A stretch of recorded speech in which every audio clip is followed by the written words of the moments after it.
At sunrise, the Colosseum was already awake. Its huge arches caught the first pale light, while yesterday's blood still stained the stone like a shadow. Under the stands, sellers shouted for attention, baskets full of olives and watered wine, ready for a crowd that hadn't even sat down yet. Beyond the iron gates, handlers shoved starving beasts into place. Lions with ribs showing, elephants stamping in anger, panthers scraping their claws against the bars. From the tunnels came the sharp ring of swords, not practice swings, but tests of blades meant for real killing. Over it all, a low murmur rose into a roar, tens of thousands of Romans pouring in, eager for the thing their empire perfected better than anyone. Death turned into entertainment. The arena wasn't just sport, it was a workshop for cruelty. Emperors flooded the sand to stage fake sea battles, starved animals to raise suspense, and forced prisoners to act out myths that ended with real bodies on the ground. None of this was random. It was policy woven into Rome's machine of control. Cheering from the seats wasn't harmless fun. It was loyalty shouted loud enough to echo through history. And today, we're walking straight into that shadow. These are the most brutal, most inhuman arena acts that went too far, even for Rome. From blood-soaked funeral rites to executions dressed as theater, we'll expose how an empire built its glory by turning pain into applause. Before we begin, hit subscribe so you don't miss our next journey into history's darkest corners. Now take your seat. The gates are opening. The first gladiator fight in Rome didn't start with golden fanfare or emperors in purple. It began at a funeral.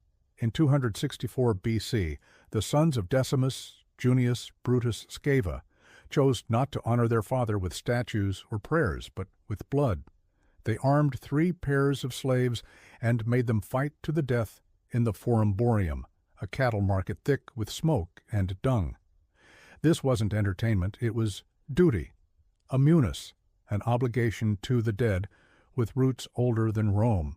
In Campania, warriors had once been slain at graves to calm restless spirits. Over time, random killing became formal combat.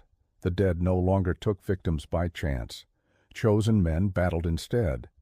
The Samnites, once Rome's enemies, held such contests often, and Roman elites copied the custom quickly. Burying a man with treasures showed wealth. Burying him with a blood-drenched show proved power. But funerals were only the start. By the 3rd century BC, Rome's leaders saw these fights could do more than honor ancestors. They could steady politics. Religious festivals, once solemn gifts to Jupiter, began to feature gladiators. The Senate called it piety, but the crowd knew better.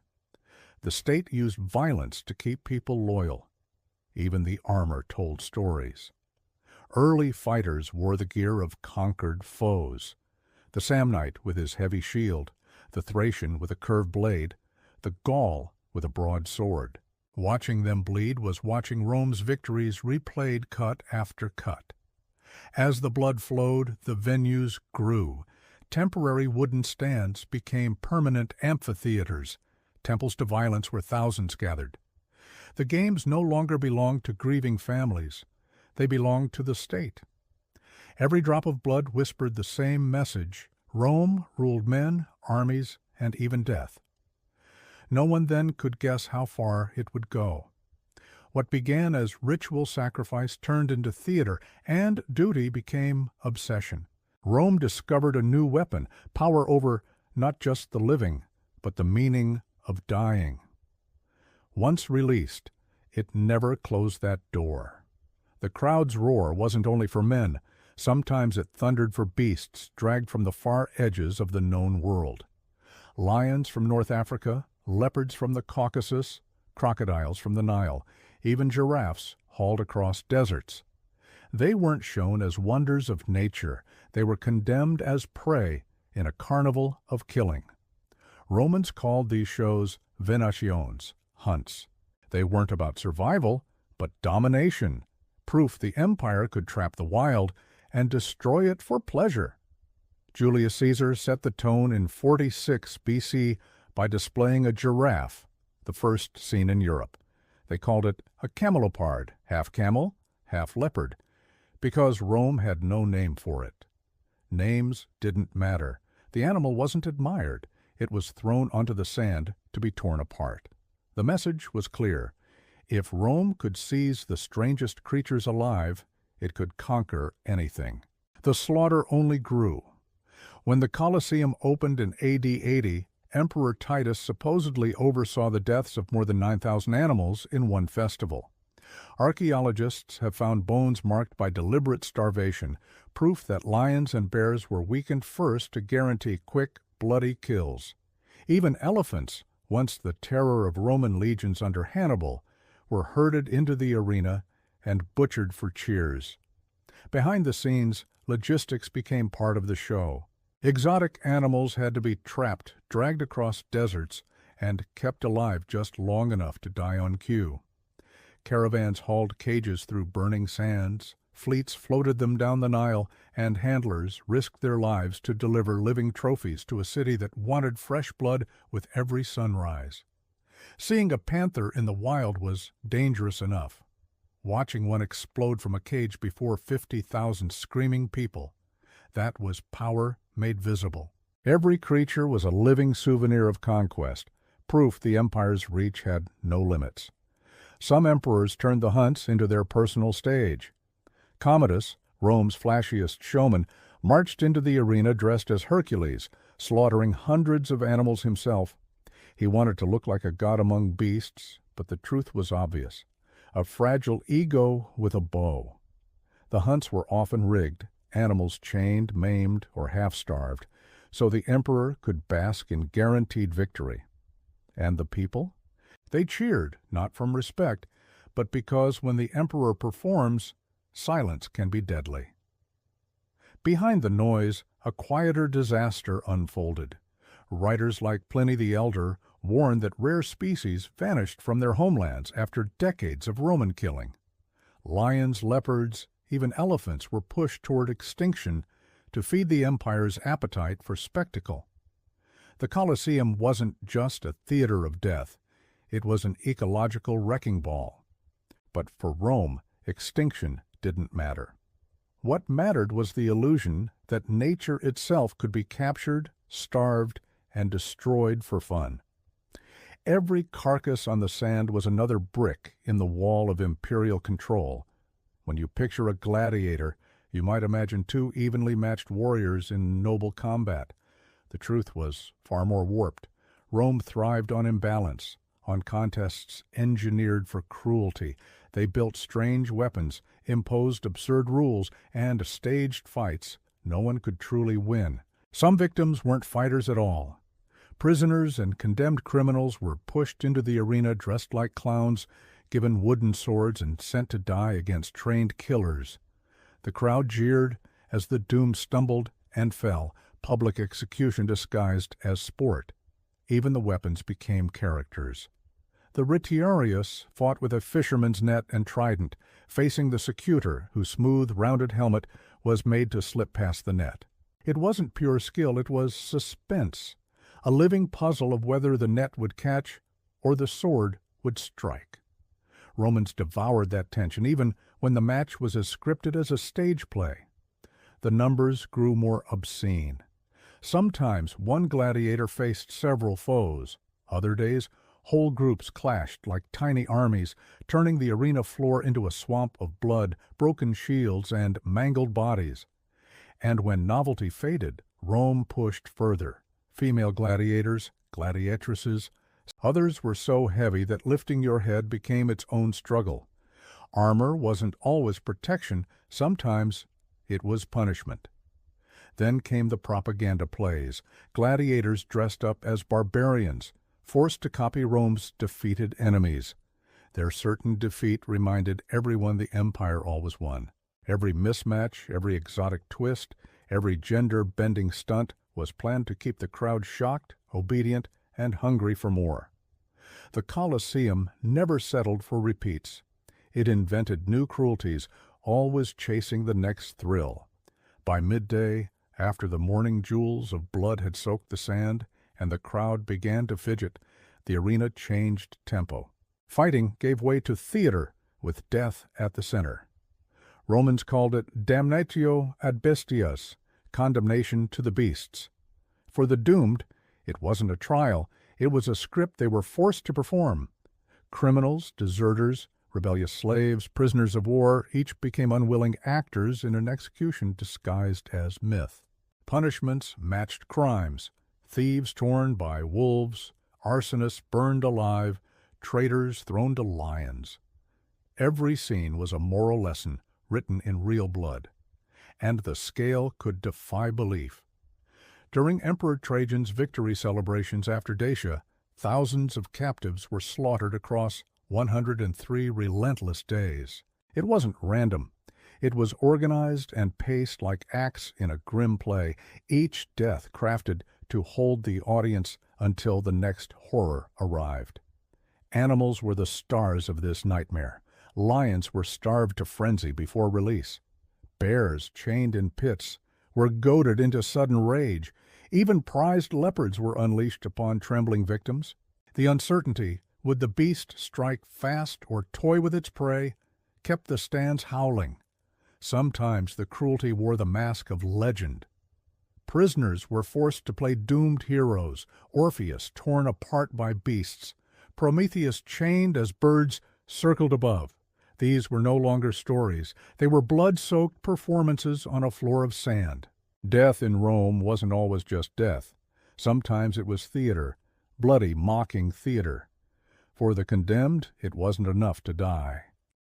They had to perform their own end, acting out Rome's myths with their bodies.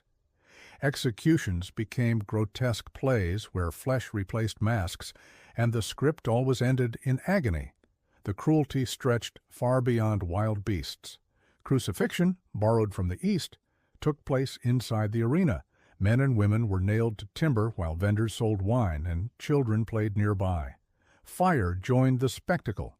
Prisoners were shoved into the tunica molesta, a pitch-soaked shirt, then set ablaze, human torches twisting as smoke curled upward. As Tertullian bitterly wrote, they were living torches. These murders were not only entertainment, they were propaganda, warnings carved into living flesh. Defy Rome and you would die slowly, watched by tens of thousands. Not everyone could bear it. Seneca complained that midday executions hardened the soul, making people crueler. But his protests drowned in the thunder of a crowd that came not for justice, but for the thrill of punishment. Rome's imagination didn't stop with sand and swords. Sometimes emperors demanded oceans inside the city. Mock naval battles, naumachii, were spectacles on a mad scale where water itself became a weapon. Julius Caesar set the pattern in 46 BC, digging a huge basin near the Tiber, filling it with water and real ships. Thousands of doomed captives were shoved aboard and told to fight as rival fleets. They weren't actors. They were men condemned to die for applause. Arrows, catapults, and blades turned the basin into a floating slaughterhouse. Augustus made it bigger. In 2 BC, he created a basin almost 2,000 by 1,200 Roman feet, fed by a custom aqueduct, the Aqua Alsietina, just to keep it full. 30 warships clashed there, each crammed with prisoners fated never to leave. The message was clear. Rome could command seas where none existed, nature itself bent to imperial will. By 52 AD, Claudius went further, draining Lake Fucine for another Naumachia. When the captives greeted him with the chilling salute, "Those who are about to die salute you," history gained one of its most haunting lines. Rehearsed or desperate, it summed up the hopelessness of men turned into props. Fire carried its own dark myths. Victims wearing pitch-soaked tunics were cast as heroes meeting fiery fates, Hercules consumed by poison, or Mucius Scaevola holding his hand to the flames. The crowd laughed while these heroes screamed, their bravery reduced to ash and their stories to mockery. Even the Colosseum's design fed Rome's appetite for domination. Under Titus and later Domitian, engineers built channels beneath the arena so the sand could flood for small naval shows and drain for combat the next day. Cruelty became an engineering project. Water, fire, flesh, everything was a prop in Rome's theater of control. To drown captives, to turn bodies into living torches, to twist myths into slaughter, that was power. The emperors weren't content to rule men. They posed as rulers of the elements themselves. By the late 1st century, executions were no longer punishments. They were scripts dripping with creative malice, twisting cultural legends into tools of humiliation. At the games that opened the Colosseum in AD 80, the poet Martial recorded an actor cast as Orpheus, the musician who charmed beasts. In myth, animals sat entranced. In the arena, a bear was released mid-song and mauled the singer to death. Art became parody, beauty became butchery. Another victim played Daedalus, the inventor who fled Crete on wax wings. Suspended on a crude device meant to mimic flight, he soared briefly before plunging to the beasts below. Martial quipped that the man must have wished for real feathers, a poet, just hiding a man's terror. Perhaps worst of all, the myth of Pasiphae, cursed to desire a bull.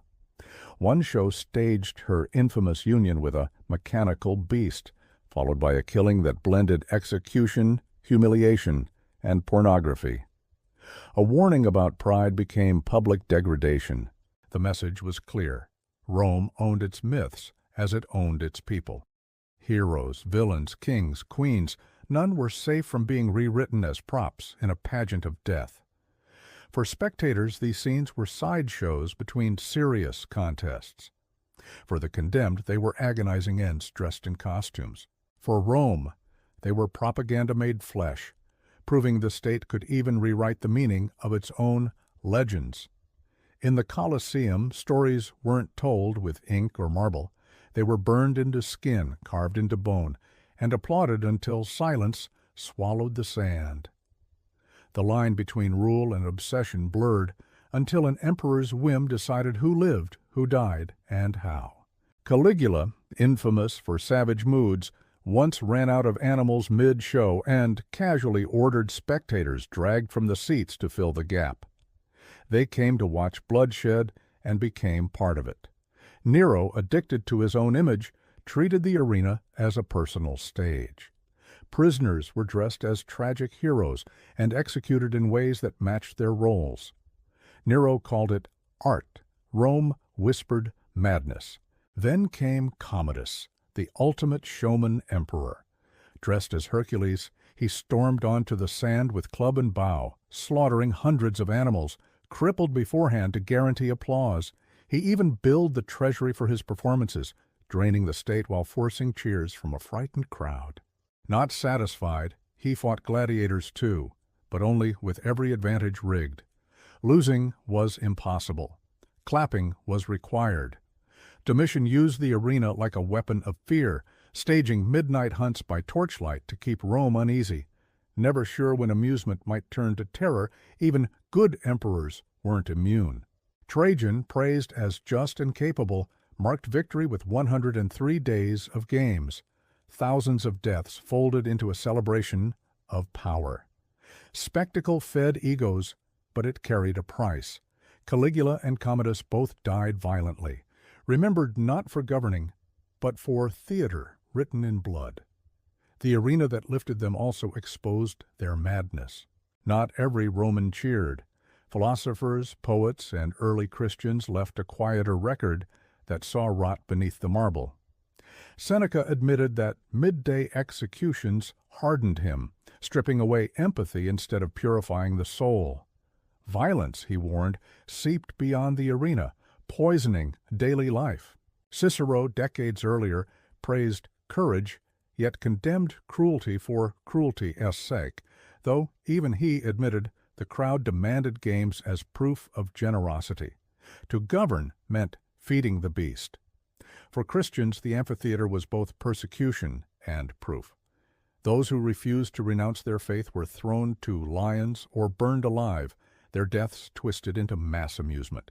Tertullian called the show's seed beds of cruelty, accusing an empire that cheered injustice as sport.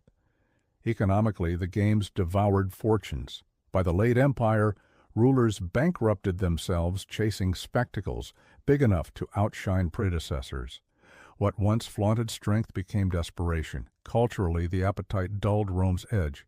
Citizens who once honored discipline now demanded cheap bread and endless circuses. Juvenal mocked this hunger with bread and circuses.